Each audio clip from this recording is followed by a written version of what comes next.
Asai, welkom by die Kalahari Red se klapveiling. Dit vind nou môre Saterdag plaas. Maak seker jy mis die geleentheid om top genetika deel van jou kudde te maak. Ek staan by lot 46 en dit is nou van die Ngoopie stoet. En ja, dit is van Baas Nobby. Maar hey, agter my, as jy ons kyk hierso na 'n vroulike oetjie, bitter mooi. Maar laat die baas praat, ek uit met my kenner. As jy moes kenner vir like dinge. Goed met jou. Nee, lyk baie goed by Mooi, my. dankie. Hoor hierso, dit is 'n vleisras by die van die dag, maar jy soek vroulikheid, soek al dinge. Ja, vat my deur, waarna kyk ek hier? Alright, so as ons julle eers kan kyk, ons moet sê ons boer met 'n vleisras, dis waarmee ons boer, nê. So die dag as 'n skouplaat val of so tipe iets, moet ek per kilogram kan verkoop en nog steeds geld maak hier uit. Alright.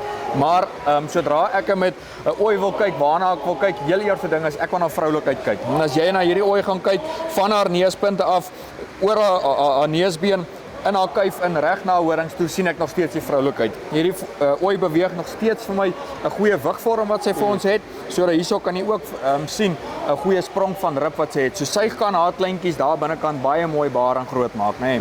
En dan verder wat ons gesê het, lekker vleiseienskappe van hierdie dier. Kyk net hoe laag kom hierdie vleis af hier by haar vangplekke. Ja, pragtig hier in die lies, né? Baie mooi. Baie mooi. Nie in die buiteduie is hier nog baie groei potensiaal en sy gaan nog mooi uitsit hier agter. Yes, onthou hierdie ooi is nou maar 3 jaar oud, so dit is moontlik haar tweede keer wat sy nou gaan lam. Maar hierdie ooi gaan nog baie uitgroei vorentoe. Sy gaan nou vrou word binnekort. Sy gaan 'n vrou word binnekort. Selfs hier so aan die voorarmkant kan jy sien hoe lekker die vleis afkom. Ons het vroeër in ons eerste video gepraat van nie te groot en nie te klein nie in terme van beenstruktuur.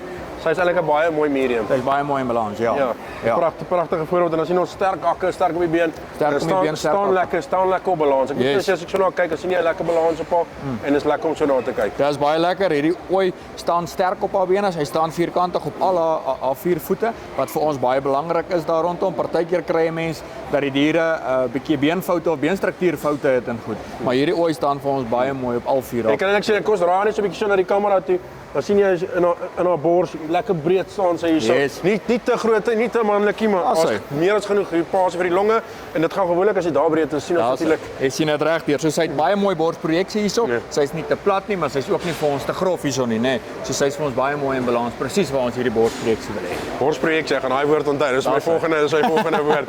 Dankie Kenneth, ek sien praat weer met jou. Groot plesier, dankie. As die 22ste hierso by Fire and Wine Venue en as jy nie kan wees die CDP online. Yes, jy kan daai knoppie druk, bel daai manne, hulle sal jou altyd help, altyd bereid om jou te help.